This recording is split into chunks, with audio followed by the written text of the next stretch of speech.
Welcome to Storyteller, the channel where I share amazing stories with you.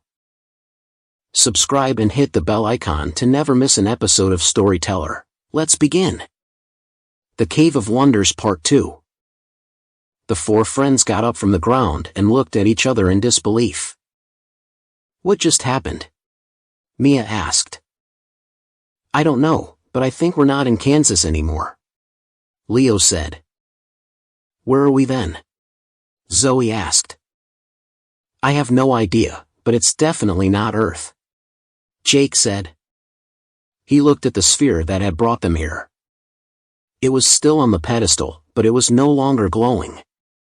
It looked like a normal metal ball. Maybe this thing can take us back, he said. He walked over to the pedestal and tried to pick up the sphere. But as soon as he touched it, he felt a shock and dropped it. Ow! That hurt, he said. He shook his hand and looked at the sphere. It was glowing again, but this time with a red light. The markings were spinning faster and faster. The humming sound was louder and louder. Oh, I think we broke it, he said. The sphere started to shake and smoke. Then it exploded with a loud bang. The pedestal shattered into pieces.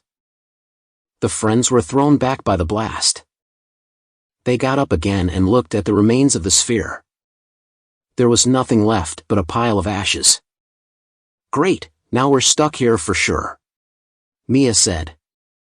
Maybe not. Maybe there's another way out. Leo said. Like what? Zoe asked. I don't know, maybe there's a portal or a spaceship or something. Leo said. Or maybe there's someone who can help us. Jake said. He looked around and saw a village in the distance. It was made of wooden huts and surrounded by a fence. He saw people walking around, wearing colorful clothes and carrying baskets and tools. They looked human, but they had pointed ears and tails. Look, there's a village over there. Maybe we can ask them for help, he said. He pointed to the village and showed his friends. Do you think they're friendly? Mia asked. There's only one way to find out. Let's go talk to them. Jake said. The four friends walked towards the village, hoping to find someone who could help them get back home. They were careful not to attract too much attention from the strange creatures that roamed the land. They saw giant birds, furry snakes, horned frogs, and other things they had never seen before. They reached the fence that surrounded the village and looked for a gate. They found one that was guarded by two men with spears. They had brown skin, black hair, green eyes, pointed ears and tails. They wore leather vests, pants and boots. They looked at the friends with curiosity and suspicion. Who are you and what do you want? One of them asked. Hi, we're travelers. We're looking for help. Jake said. Help with what? The other one asked. We're lost. We don't know where we are or how to get back to our world. Jake said. Your world? What do you mean? The first one asked. We come from a different world. A world where the sky is blue and the sun is yellow. A world where there are no creatures like these. Jake said. He pointed to the animals that were roaming around. The guards looked at each other and then at the friends. They seemed confused and amused. You're joking, right? You're trying to trick us, the second one said. No, we're not joking. We're telling the truth. We came here by accident. We found a cave with a metal sphere that brought us here.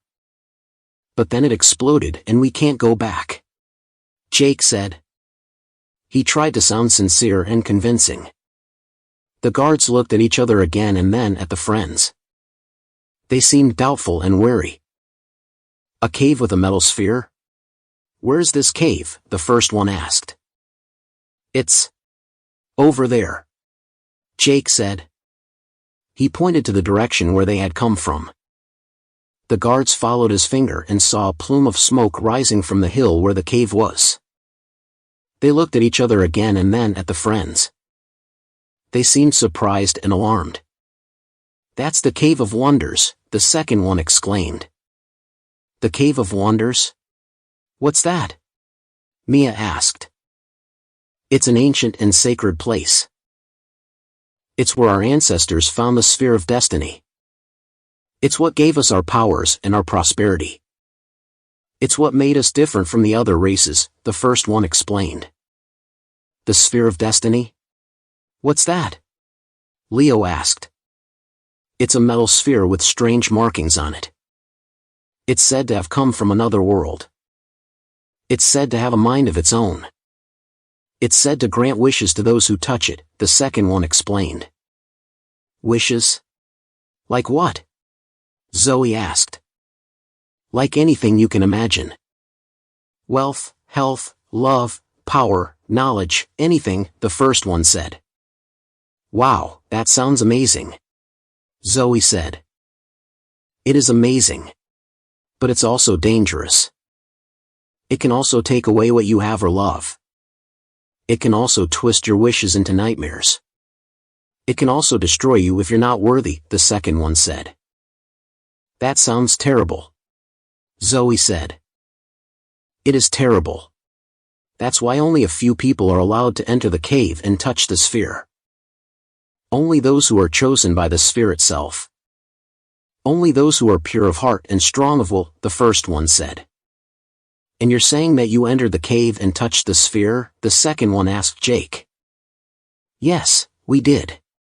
Jake said. And then it exploded? The first one asked Jake.